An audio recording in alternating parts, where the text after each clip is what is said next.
negara tercinta, tanah airku Malaysia, negara berjaya, aman, makmur, merdeka.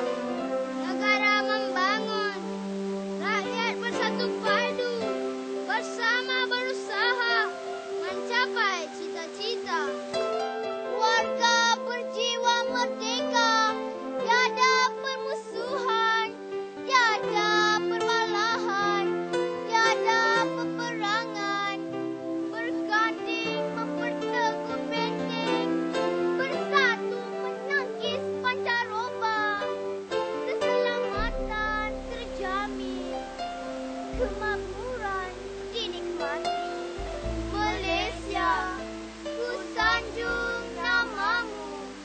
Ingat pesan ibunda, bersatu teguh, bercerai roboh. Muafakat membawa berkat. Assalamualaikum dan salam sejahtera. Bertemu kita dalam rancangan Bicara Saja. Bersemangat sungguh kawan-kawan kita tadi tu membaca sajak. Dia para penonton. Betul tak Hafiz? Bukan membacalah, mendeklamasi saja. Oh ya, mendeklamasi sajak. Hebat ya. Sepancar cahaya patriotisme yang ada di dalam diri mereka. Memang betul. Maya boleh terangkan apa itu sajak? Sajak. Sajak ialah satu cabang puisi dalam kesusasteraan Melayu. Tak ingat? Sekarang dah ingatlah. Sajak ialah satu cabang puisi dalam kesusasteraan Melayu. Kesusasteraan pula ialah satu daripada cabang kesenian. Betul lah tu. Sajak mempunyai ciri-ciri istimewa yang tertentu. Apakah ciri-cirinya? Sajak merupakan puisi moden yang mencerminkan masyarakat moden. Sajak berbeza daripada pantun dan syair. Pantun dan syair terikat kepada rima tertentu. Sajak pula tidak begitu. Sajak menggunakan gaya bahasa yang mudah, tetapi dapat menyampaikan pelbagai topik, idea, perasaan dan suasana. Maya ada terbaca bahawa sajak adalah karya yang indah dari segi bahasa, isi dan pemikiran. Sajak juga sama seperti pantun yang menitik beratkan peraturan berbahasa. Sebelum kita berbicara lebih lanjut tentang sajak, apa kata jika kita dengar dahulu Pendapat pengarah Jabatan Sastra, program bahasa dan pustaka. Sajak adalah karangan berangkap yang moden. Bukan semua sajak bentuknya tidak terikat atau bebas. Ya. Ada juga sajak-sajak yang mengikuti perkembangan zaman lama, iaitu dia mengambil bentuk-bentuk seperti pantun atau gurindam. Contohnya kalau kita lihat penulisan oleh Allahyarham Datuk Osman Awang, ya, atau Tongkat Waran ni nama penanya itu, banyak mengambil bentuk-bentuk yang bersifat pantun, ya. Misalnya dalam sajaknya Gadis di Kuburan, ya. Nisan condong tegak bertaburan, gadis menangis kesedihan. Jadi sajak ini mempunyai satu tugas ataupun fungsi, iaitu menyedarkan manusia ataupun pembaca tentang isu-isu semasa. Mungkin sebuah sajak boleh mengubah pandangan kita terhadap apa yang berlaku di sekeliling kita. Dahulu kita mungkin tak sayang pada negara, tapi apabila kita baca sebuah sajak tentang kemerdekaan, tentang perjuangan, kita disentuh, ya, dan merasakan bahawa betapa pentingnya kita menjadi seorang warga negara yang baik dan juga memberikan sumbangan kita terhadap negara. Ciri-ciri sajak yang baik, ya, ialah dia mempunyai unsur-unsur gaya bahasa yang baik, ya. Dan apabila saya sebutkan tentang gaya bahasa yang baik, itu berartinya bahasa digunakan secara menarik.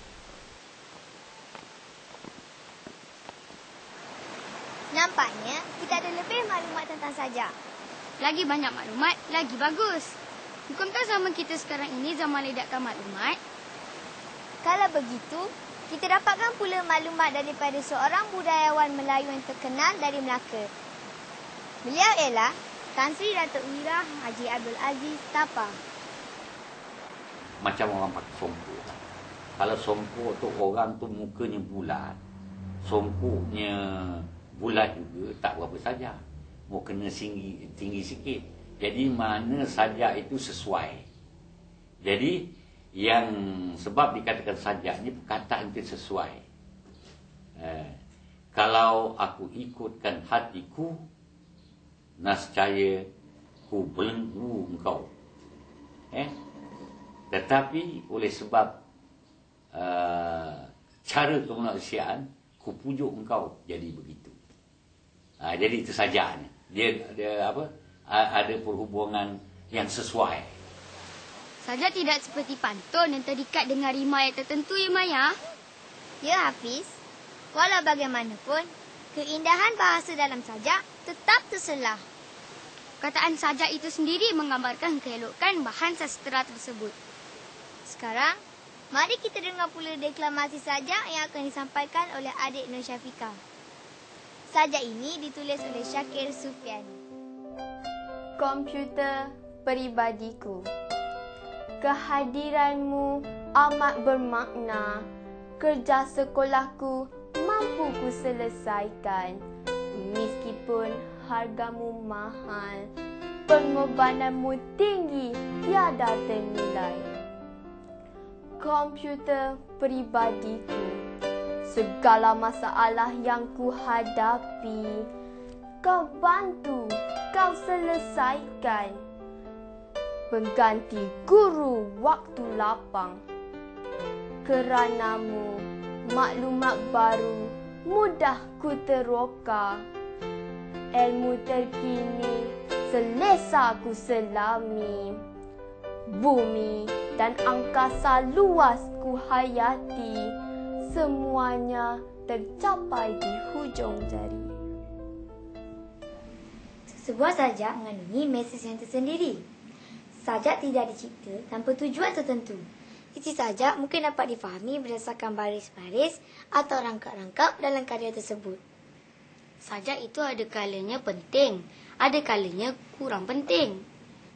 Sekejap penting, sekejap tidak. Bukan begitu. Isi sesebuah sajak ada kalanya dianggap penting oleh seseorang, tetapi dianggap tidak penting oleh orang lain. Hafiz tahu mengapa jadi begitu? Sudah tentu disebabkan oleh perbezaan tanggapan ataupun perbezaan sikap dan pendirian seseorang.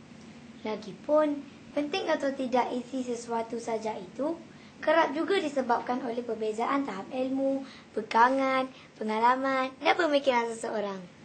Iyalah, lain orang, lain pendapatnya. Contohnya, Hafiz suka memakai baju warna merah, seluar warna coklat dan kasut warna hitam. Pada pendapat Hafiz, kombinasi warna inilah yang paling menarik.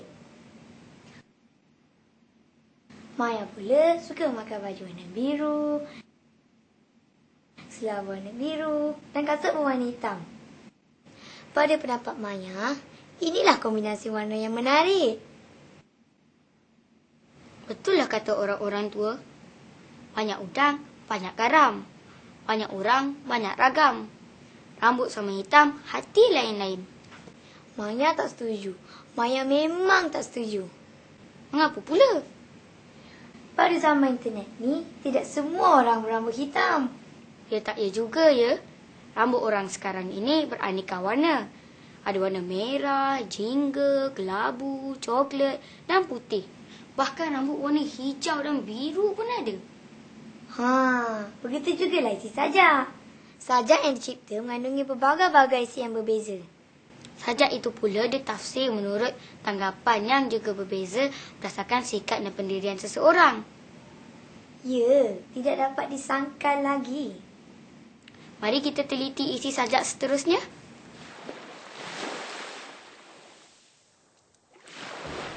Ada kapal yang berlayar di dada laut. tenggelam sebelum pagi sempat menjenguk. Sisa-sisa hitam timbul menghirup air yang bersih. Menangislah anak-anak ketam, tapak Sulaiman, siput dan udang. Merataplah anak-anak ikan, bersembunyi di sebalik terumbu karang. Taman sudah hilang. Mari selamatkan laut, milik kita bersama. Dengan kasih anak dunia, kita bersihkan semula. Boleh kita tafsirkan sajak tadi? Pada pendapat Hafiz, lebih baik kita tinjau pendapat pengarang atau pencipta sajak itu sendiri. Elok cadangan Hafiz tu. Puisi saya yang berjudul Laut diambil dari antologi Camar di Cangkir Bumi, iaitu kumpulan puisi saya yang pertama. Dan puisi ini sebenarnya saya tulis khusus sebagai wakil bahan daripada Malaysia untuk siri Water Ecology. Buku ini adalah terbitan bersama negara-negara Asia Pasifik, 18 negara semuanya untuk UNESCO. Dan puisi saya sudah diterjemahkan untuk buku ini yang diberi judul The Sea. Tujuan saya menulis puisi ini sebenarnya kerana sering terjadi tumpahan minyak. Ya, jadi saya merasa agak sedih melihatkan bagaimana pencemaran alam yang merosakkan kehidupan laut. Dan saya merasa sedih melihat perkara ini terjadi. Jadi saya ingin tanamkan perasaan cintakan kebersihan alam sekitar, cintakan laut kepada bukan saja anak-anak Malaysia sebenarnya, malah untuk semua anak dunia. Maka sebab itu dalam puisi ini saya kata marilah anak dunia, kita bersihkan semula laut yang dah kotor itu. Jadi cintailah kebersihan alam, sayangilah laut kita, kerana itu adalah kurniaan yang tiada ternilai harganya. Itulah tadi, penyair atau penyajak terkenal dalam arena puisi tanah air. Beliau telah menghasilkan sejumlah besar antologi, puisi dan tidak henti-henti mengarang sajak sehingga kini. Hebat sungguh. Maya ni berminat. Tapi tak pasti sama ada Maya berbakat atau tidak. Bakat perlu dipupuk, minat mesti disemai. Walau apa pun, kesungguhan dan disiplin paling utama. Alah, lupakan sajalah. Mengapa pula? Kena tunggulah sampai bakat dan minat bercambah. Betul juga ya. Hafiz, kita ada mengundang seorang lagi penyanyi tanah air yang terkenal. Siapa? Saudara Agi, takkan tak kenal.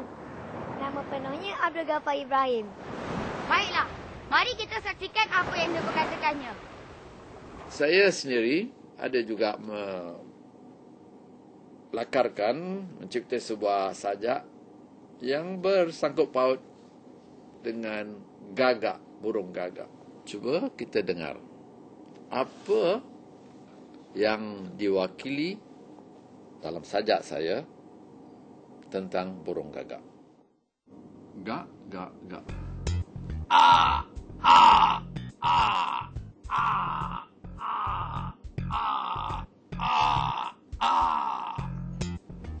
Gagak-gagak bukan mau berlagak. Gagak-gagak jiwa mereka menggelegak. Hidupkan api, api kehidupan segar. Nikmati sepi, sepi yang tidak mati-mati.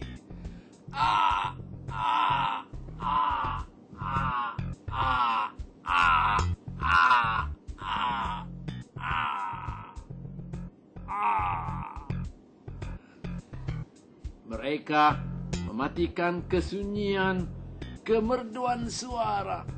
Mereka mencari kebenaran, kebencian mereka.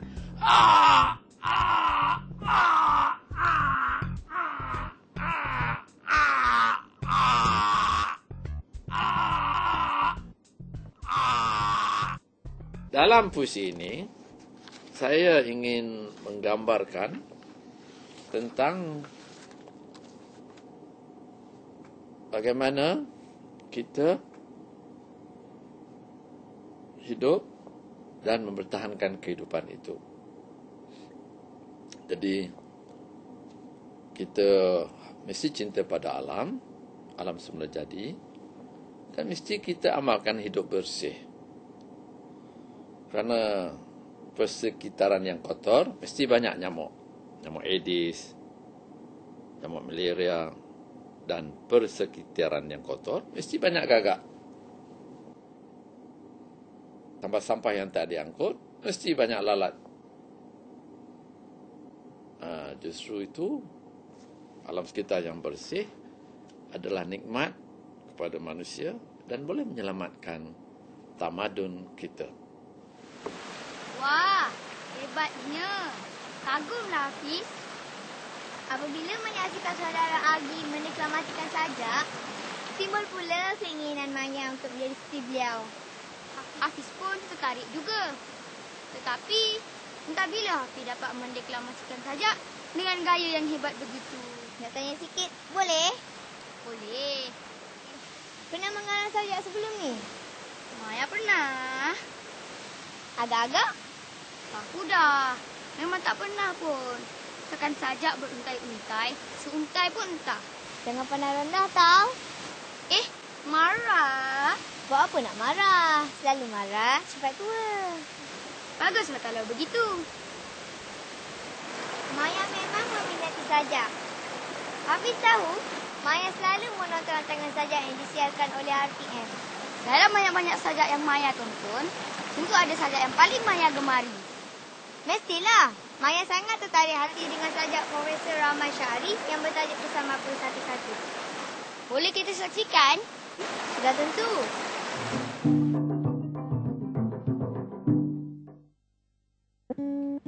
Pesan bapa kepadaku, ku ingat selalu. Jagailah segala milik. Milik kita, milik tetangga, milik semua. Jagailah dengan kepenuhan rasa, jangan tercalar nilai dan guna. Jagai segala milik, dan milikilah yang terbaik. Amat ku ingat pesan bapa, dengan tenang, tidak berulang. Dunia ini bersimpang-simpang, tapi usah kau bimbang. Hati yang terdidik membelai kebaikan, takkan terheret ke simpang kesesatan. Ikutilah ajaran yang benar, jiwamu pasti disuluh sinar. Bapa berpesan lagi, sepatah-sepatah dan hati-hati.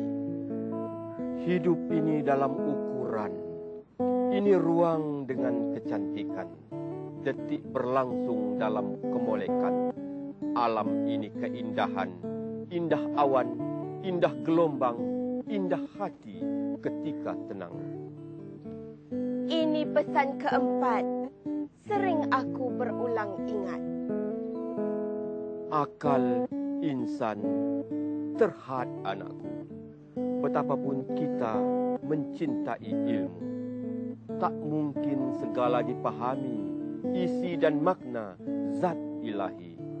Akal ini terhad anakku, tertampan juga ke tembok buntu. Patuhilah ajaran agama, fikiran dan iman dalam saksama. Pesan bapa sentiasa mekar, segar di akal, akrab di hati. Pertama baik, kedua benar, ketiga indah, keempat suci.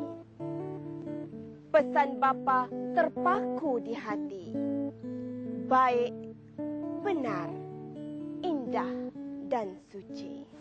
Bagaimana Hafiz? Kata-katanya mudah dipahami. Walau bagaimanapun, keindahan bahasanya kita dapat rasakan. Penyampaiannya juga menarik dan bersahaja. Sebenarnya, Hafiz juga meminati rancangan tersebut. Kalau Maya suka sajak pesan bapa 1-1, Hafiz pula suka sajak pesan ibu beribu-ribu. Sajak itu pun dikarang oleh Profesor Rahman Syahri. Ya, Intan Marhayu juga penyampainya. Mari kita saksikan. Kita ada ibu. Ibu kita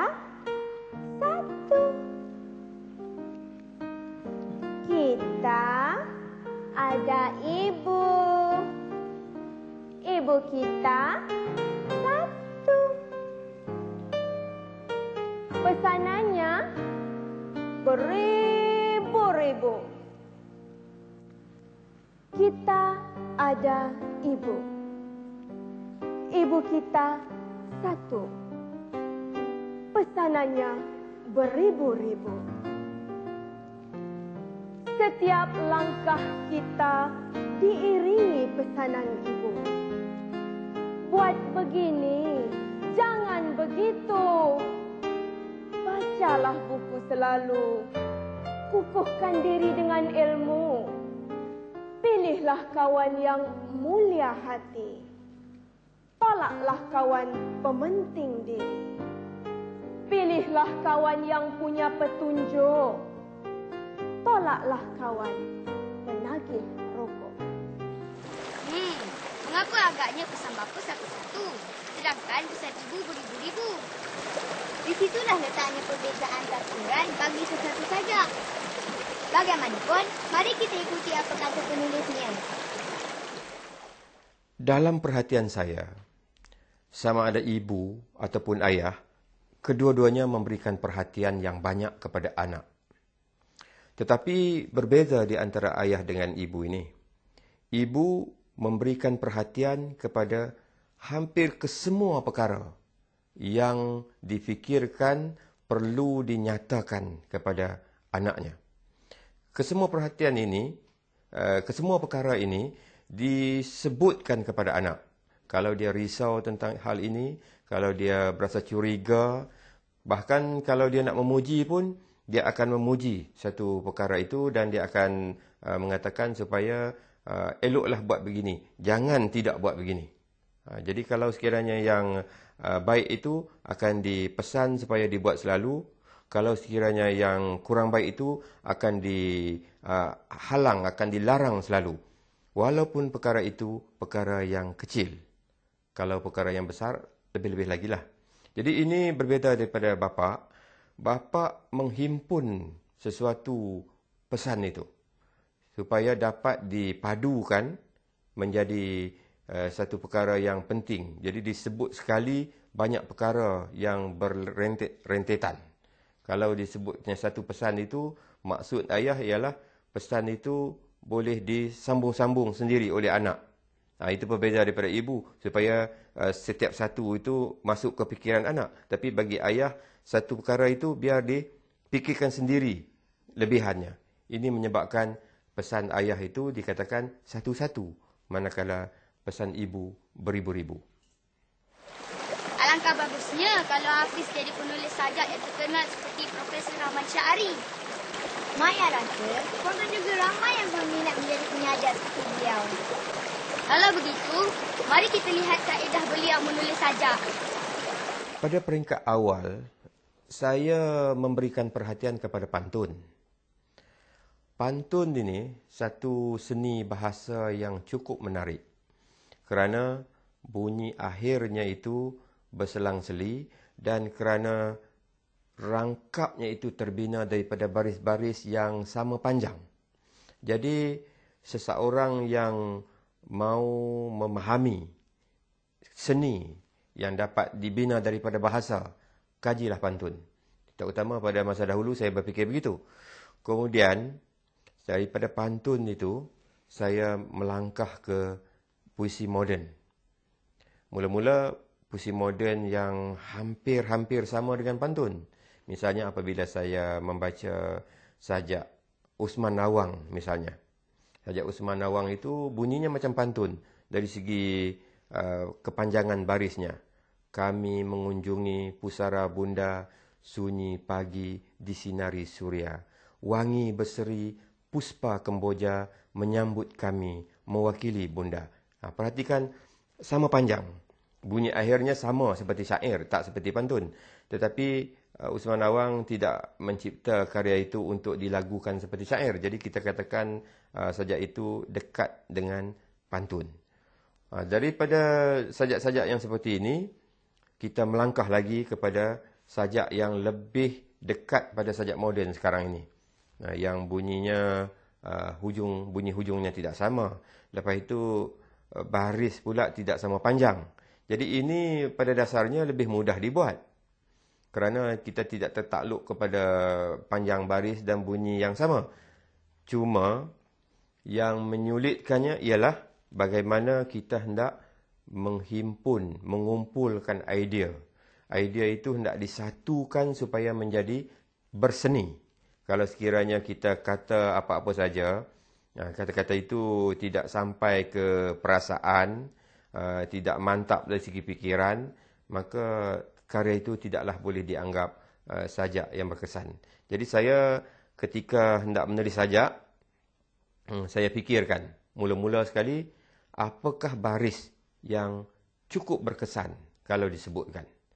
Kalau kita nak ambil baris misalnya, ketika aku merangkak perlahan menyusuri pagarmu, misalnya. Itu saya fikirkan merangkak perlahan. Mungkin kita fikir anak-anak kecil itu merangkak. Kemudian kita fikirkan orang dewasa pun merangkak juga. Tapi merangkak orang dewasa itu maknanya bukan merangkak dengan menggunakan tangan dan lututnya itu. Tapi ketika dia tidak boleh bergerak laju dalam kehidupan. Jadi itu katakan merangkak juga. Jadi setiap orang boleh katakan merangkak. Ini ialah fikiran yang sudah pun simbolik. Setiap hari kita sebenarnya merangkak. Artinya kita bergerak perlahan.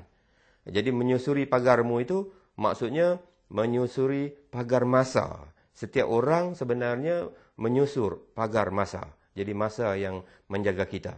Jadi ini hal-hal yang berbeza di antara kita menulis karya prosa dengan menulis karya puisi. Begitulah contohnya. Bagaimana, Hafiz? Boleh menulis agaknya? Kenapa? Tak percayakah dengan kebolehan Hafiz? Lihatlah satu hari nanti. Baguslah. Hafiz sudah ada azam dari sekarang. Maya juga begitu. Harapkan selepas ini, lebih ramai rakyat Malaysia yang meminati dan menulis sajak. Sehingga bertemu lagi. Selamat menulis sajak.